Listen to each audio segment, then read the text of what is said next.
Brother Kasiovitz will be exhorting us today. His subject will be worry in the Gospels. Worry in the Gospels. In preparation for his remarks, he has asked that we read Philippians chapter 4, verses 5 through 7.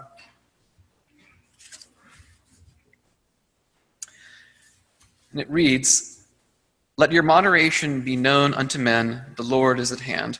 Be careful for nothing, but in everything by prayer and supplication with thanksgiving, let your requests be made known unto God. And the peace of God, which passeth all understanding, shall keep your hearts and minds through Christ Jesus." And with that, I'd like you all to turn our attention to Brother Casey.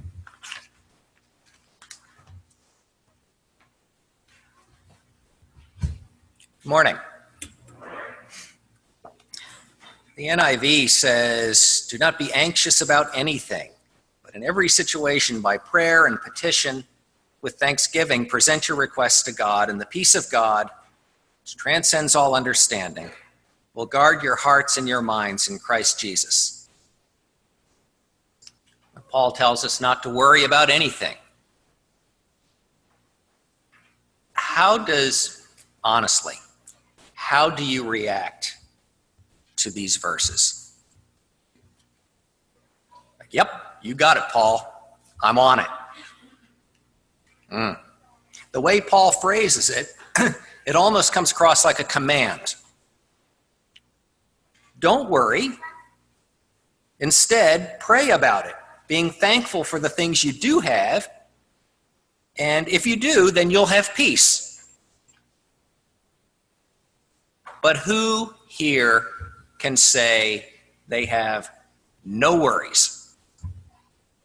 Nothing ever worries you. Who can say that they're able to perfectly and completely turn everything that might worry them over to God, and so are at peace? Is it the case then that if we can't do it, we must be failing? Falling short in some way? Do these verses in Philippians make us feel like failures because we can't meet Paul's and therefore God's expectations of us? And this in the areas of our lives that strike the deepest chord and consume us the most. But keep in mind that Paul also says about himself in 2 Corinthians 11, he says, "Besides everything else, I face the daily pressure of my concern for all the churches." In some versions, concern is translated as worry. In fact, it's the same Greek word that is used in Philippians. It's also the word used in the parable about the sower and the seed. It's the thorns that are the cares of this world. And our worries are thorns, aren't they? Peter also uses the word when he tells us to cast all our cares upon the Lord because he cares for us. We're told throughout the Gospels to take no thought for what we'll eat or what we'll wear or for tomorrow or over what we should say. All the same or a related word. Well, I'd like to throw it out to the group here this morning then. What are the things that we worry about?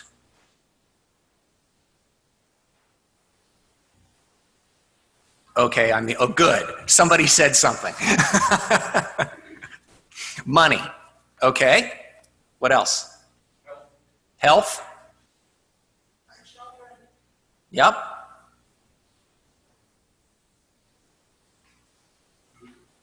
Food. Okay. Got it. Understand. The unsaved. Good. Excuse me?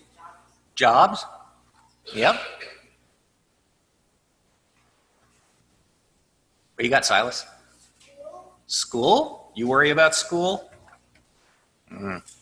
Yeah. That's your job, right? Yeah. Anything else? Friendships? Okay. How about our worthiness? How about a painful future? Death, maybe. Failure. Am I doing the right thing? Sometimes it's not clear what the right thing to do is. What to say to someone? Okay. What did people in the first century worry about that we probably don't? Persecution? Yeah. Yeah. Being thrown out of the synagogue. Though sadly, some of us may experience something similar to that in some ways. How about their next meal? You mentioned food, Josh, but probably a different concern. Yeah. Their next meal, where is that going to come from? Minor illnesses. How about an infection?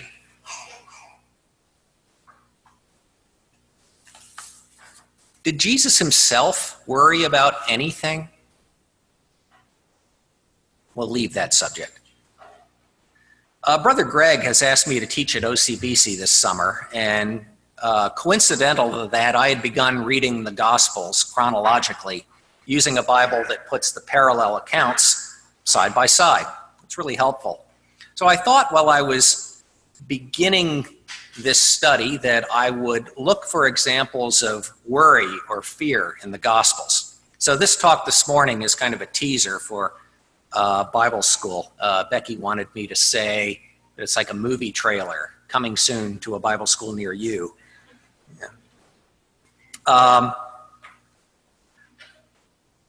If you go to the right Bible school. Anyway, I found that looking for worry and how it is addressed and how Jesus dealt with it was really pretty revealing and was a lot more common than we might at first think.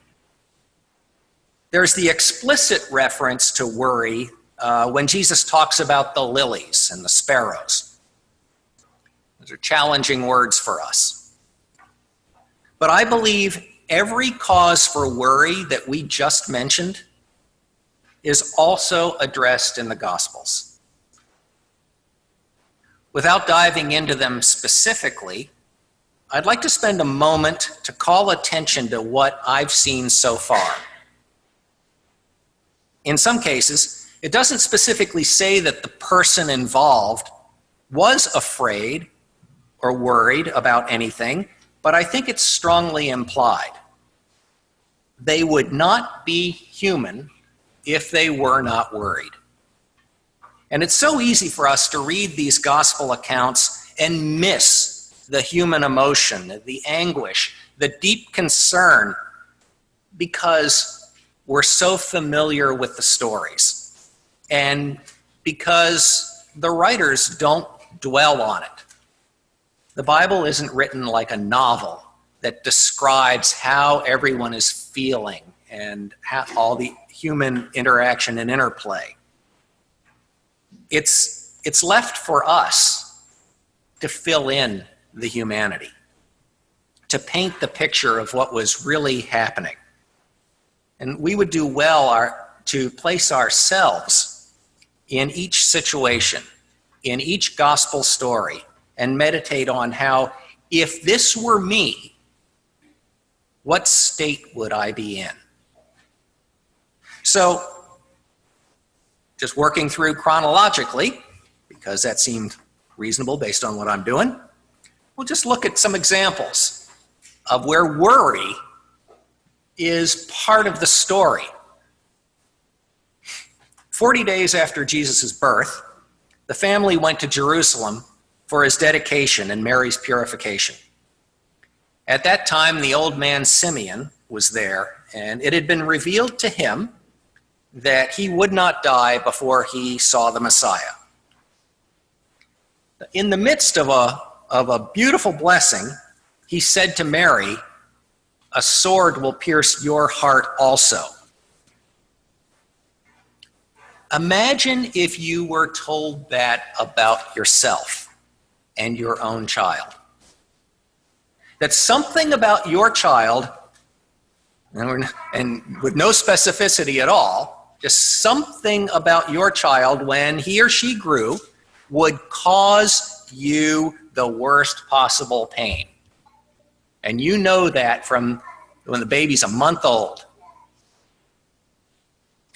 We're told that Mary pondered the things that she saw and heard about Jesus in her heart.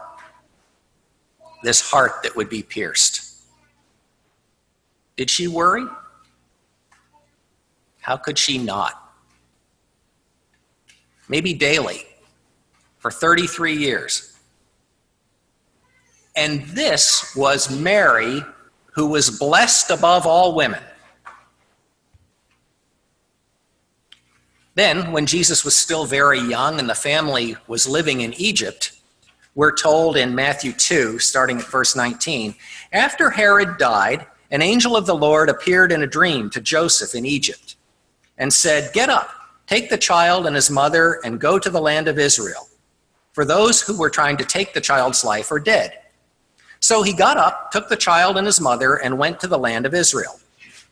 But when he heard that Archelaus was reigning in Judea in place of his father Herod, he was afraid to go there. Having been warned in a dream, he withdrew to the district of Galilee, and he went and lived in a town called Nazareth. And what form did this fear take? It's so easy for us to think, how afraid could he or should Joseph have been? If we even notice as we read this account that he was afraid. Do we gloss over it? But how afraid was he, really? After all, he's spoken with angels. And he's raising the Messiah, who certainly isn't going to be killed at this stage of his life. But he was afraid. It looks like the family may have had plans to go back and settle in Bethlehem. After all, wouldn't that have made sense? But Joseph's fear was the driving force that God used to ensure that they moved back to Nazareth. And, of course, when Jesus stayed behind in the temple at the age of 12, his parents told him, "We were anxiously searching for you." Of course they were. We can only imagine the panic. They didn't have the option of cell phones and the ability to helicopter in constant contact. They didn't have police and they didn't have Amber Alerts. Imagine their hysteria. At the wedding feast in Cana, there's evidence to suggest that Mary may have been related to the family. Why else would she be there? And why else would she be involved and care about the wine? Was she a little bit like Martha? And was she worried? She knew Jesus could do something about it. But was she wringing her hands? Maybe just a little bit? Nicodemus came to Jesus at night, almost certainly because he was afraid of his peers on the Jewish council. At the end of their discussion, Jesus pushes them a bit, saying, "Everyone who does evil hates the light and will not come into the light for fear that their deeds will be exposed. But whoever lives by the truth comes into the light, so that it may be seen plainly that what they have done has been done in the sight of God. You know, Nicodemus may have remembered these words 3 years later when Jesus was taken by night. And it may have given him the push that he needed to stand up for Jesus at that time and to bury him. A royal official, not a Jew, worried about his very sick son. When he learned that Jesus had returned to Galilee, he held out hope.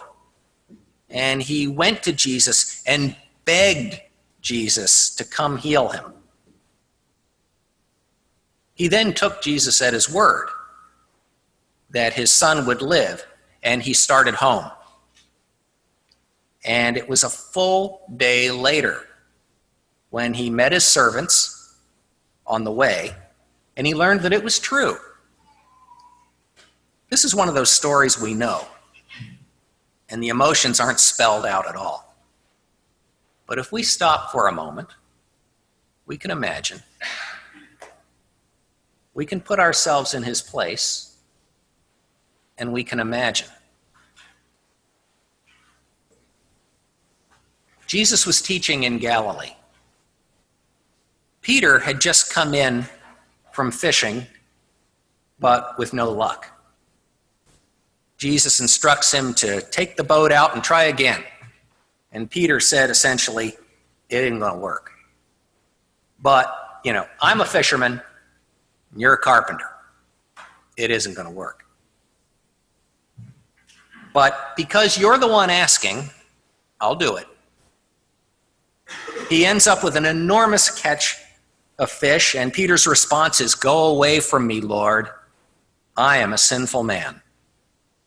And Jesus tells him, "Don't be afraid. From now on, you will fish for people." And from this point on, he followed him. I wonder if any of us can relate to Peter's reaction. Peter was unworthy in his mind. Matthew chapter 4, starting at verse 23, says, Jesus went throughout Galilee, teaching in their synagogues, proclaiming the good news of the kingdom, and healing every disease and sickness among the people. News about him spread all over Syria, and the people brought to him all who were ill with various diseases, those suffering severe pain, the demon-possessed, those having seizures, and the paralyzed, and he healed them. Large crowds from Galilee, the Decapolis, Jerusalem, Judea, and the region across the Jordan followed him. Now, picture this for a moment. Think about this. Large crowds from all over Israel. They dropped their everyday lives and came from miles, which translates into from days around. And they followed Jesus. These were people who were living hand-to-mouth existences as it is. But they dropped everything. Why? Because he was healing every disease and sickness. They brought with them, from miles and days away, they brought with them all who were ill with various diseases, those suffering severe pain, the demon-possessed, those having seizures, and the paralyzed. Think about it. They didn't hop in a car and drive there. They walked and they dragged these people in various states of illness and weakness and madness with them. Can we even begin to feel the anxiety mixed for the very first time with a little bit of hope? Can we begin to feel that worry that pulsed through this massive crowd that followed Jesus everywhere he went? Put yourself there. Strip away the shreds of hope that modern medicine give us strip away the bank accounts and the credit cards and the grocery stores and the electricity and the cars and the hotels, who would you want to, under those circumstances, take to Jesus? Would you be able to do it? How would you do it? Where would your mind be? How much anxiety was there in this crowd, both among the sick and among their family members?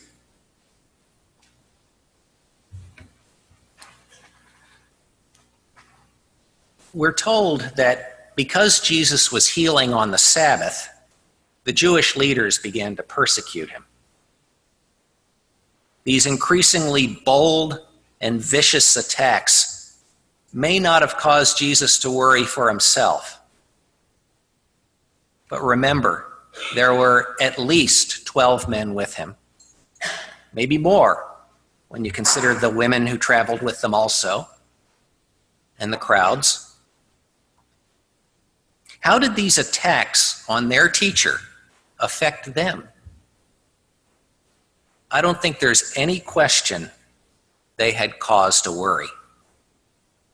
We see it in them later when it says that Jesus set his eyes like flint to go to Jerusalem.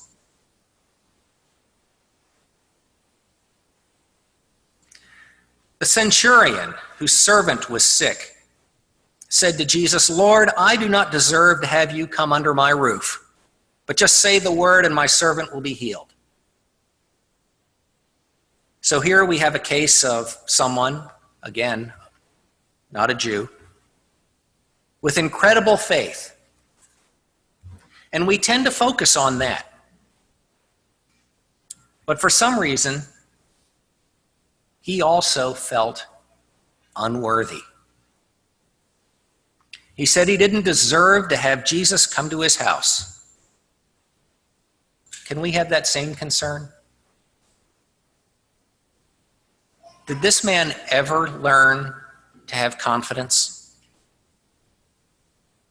If so, how? It's important to note as well that Jesus didn't address this. He only healed.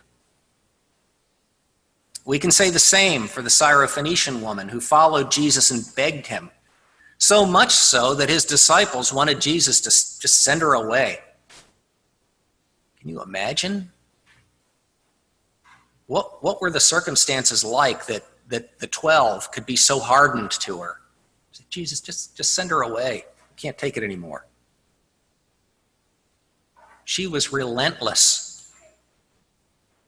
Lord, Son of David, have mercy on me. My daughter, have mercy on me.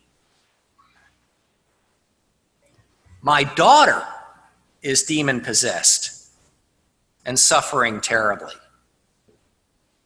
Have mercy on me.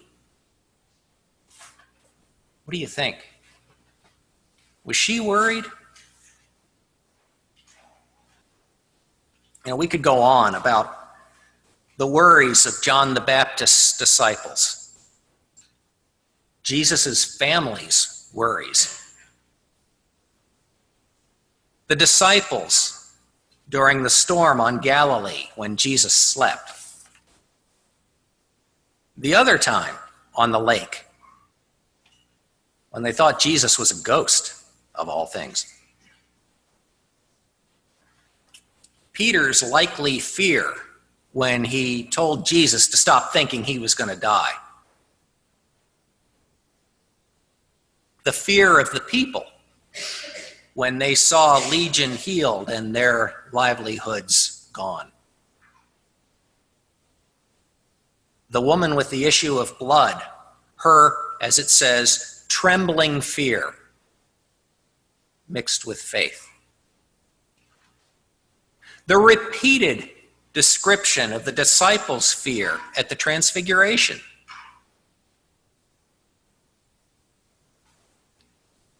going to be kind of like when Jesus comes back.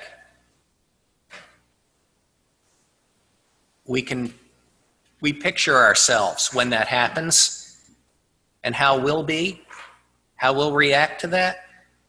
Will it be any different from the disciples' fear at the transfiguration? The father of the epileptic, help my unbelief, he said.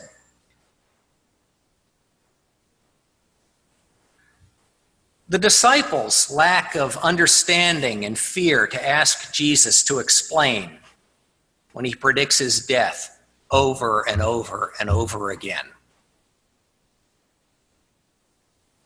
They were afraid to ask him to explain that to them. The fear the people had of the leaders, like the parents of the man born blind.